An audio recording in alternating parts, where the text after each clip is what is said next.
اہم ترین خبر اس وقت آپ کو دیں گے۔ چیف جسٹس کی تقرری کے لیے پارلیمانی کمیٹی کی تشکیل۔ اسپیکر قومی اسمبلی نے سینٹ کو خط لکھ کر 4 سینیٹرز کے نام مانگ لیے ہیں۔ چیف جسٹس کی تقرری کے لیے پارلیمانی کمیٹی میں 4 سینیٹرز بھی شامل ہوں گے۔ اس حوالے سے بات کریں گے انتظار حیدری سے۔ انتظار، بتائیے اس خبر سے متعلق۔ جی بالکل، چیف جسٹس کی تقرری کے لیے پارلیمانی کمیٹی جو ہے اس نے کام کرنا ہے، اس نے چناؤ کرنا ہے اگلے چیف جسٹس کا۔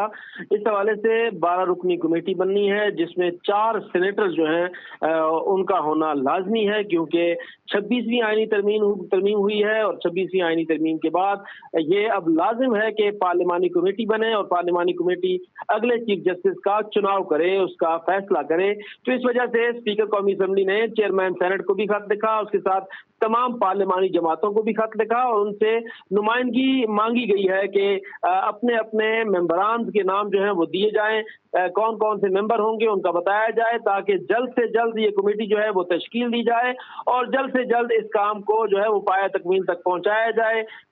جو ہے 25 اکتوبر سے پہلے جو ہے نئے چیف جسٹس کے حوالے سے حکومت کام کرنا چاہتی ہے، اسی وجہ سے پارلیمانی کمیٹی تشکیل دی جانی ہے۔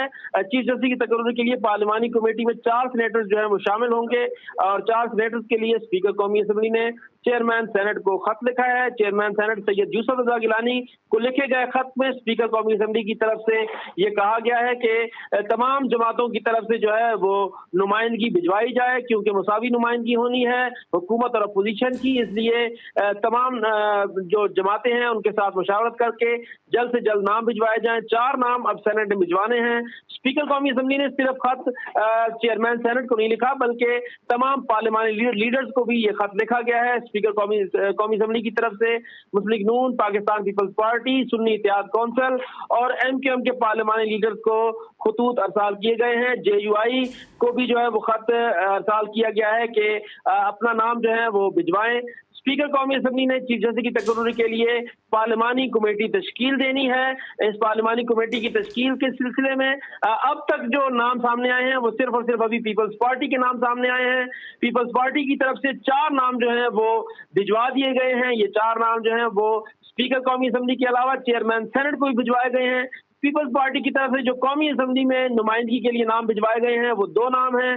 ایک نام سابق وزیر اعظم اور سابق اسپیکر قومی اسمبلی راجہ پرویز اشرف کا نام ہے اور دوسرا نام جو ہے وہ سید نوید قمر کا نام ہے، جبکہ سینٹ میں جو ہے وہ پیپلز پارٹی کی طرف سے فاروق ایچ نائب کو جو ہے ان کا انتخاب کیا گیا ہے۔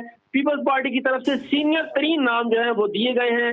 پیپلز پارٹی کے بعد اب امکان ہے کہ مسلم لیگ نون کی طرف سے بھی جلد نام جو ہیں وہ سامنے آ جائیں گے اور دیگر جماعتیں جو ہیں وہ بھی اپنے نام بھجوا دیں گی۔ اسپیکر کی طرف سے یہ کہا گیا ہے کہ جلد سے جلد نام جو ہیں وہ بھجوائے جائیں تاکہ پارلیمانی کمیٹی قائم کی جائے، اس کو نوٹیفیکیشن جاری کیا جائے اور اس کا پہلا اجلاس جو ہے وہ طلب کیا جائے۔ امکان یہ ہے کہ کل پارلیمانی کمیٹی کا پہلا اجلاس ہو سکتا ہے اگر تمام جماعتوں کی طرف سے یہ نام آ جاتے ہیں۔ انتظار صاحب، کیا دیکھ رہے ہیں آپ؟ بہت قریب سے اس معاملے کو کور کر رہے ہیں۔ پیپلز پارٹی کی جانب سے جو ہے وہ نام سامنے آ چکا ہے، پاکستان تحریک انصاف کی جانب سے کچھ بیان سامنے آیا ہے، کوئی لچک دکھائی گئی ہے، کیا وہ اپنے نام پیش کریں گے؟ ابھی تک ان کی طرف سے پاکستان تحریک انصاف کی طرف سے ابھی تک کوئی اس کے اوپر بات ابھی سامنے نہیں آئی۔